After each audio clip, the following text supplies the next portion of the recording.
Clock is ticking until the end of the week when public comments will end about proposed Interior Department rule changes. The Bureau of Indian Affairs leaders I talked to argue that they will strengthen what's known as the Indian Arts and Crafts Act.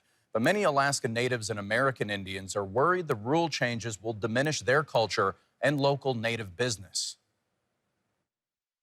This is a painting that I did of a Daguetan fish bag. This is just some of Melissa Shaganoff's artwork. We put like spirits into them, you know, and that we put a lot of intention and thoughts, and even the animals that that gave their life so we could have the materials to make this fish bag, that their spirit is still within the bag. She sees the point of the Indian Arts and Crafts Act is to protect us from forgery and falsification of making things, right?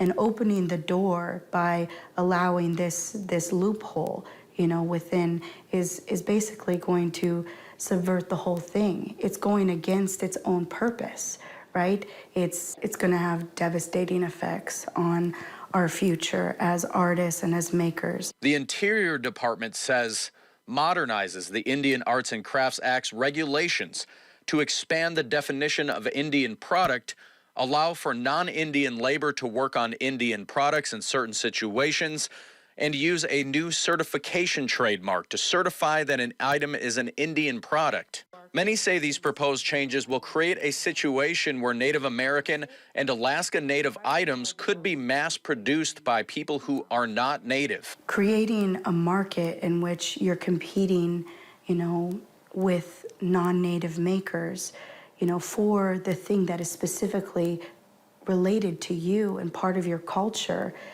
Not only does it subvert the authenticity and the true story of what you're representing, it is creating so much distance between that thing, that product, that art piece that that you're admiring, and the animals, the land, the culture in which it comes from. The proposed changes would require ownership of a business producing these things to be at least 50% Indigenous owned. Something that could really even change like how we even define Indigenous art.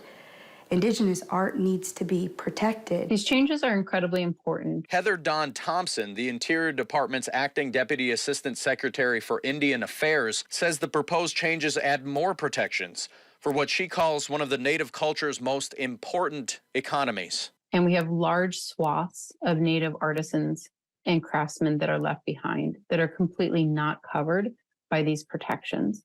And so this has not been updated in decades, and we want to make sure that this is strengthened and that more artisans are covered. Thompson says that means one of the main changes will be what's certified authentic in the application process. Strengthening that up, then the consumer is going to say, hey, wait a minute, if this isn't Native made, if this doesn't have this label, I'm not going to buy it because I know now that it's supposed to say Native made, or it's supposed to have this Indian Arts and Crafts Act label. And that's not really well known now.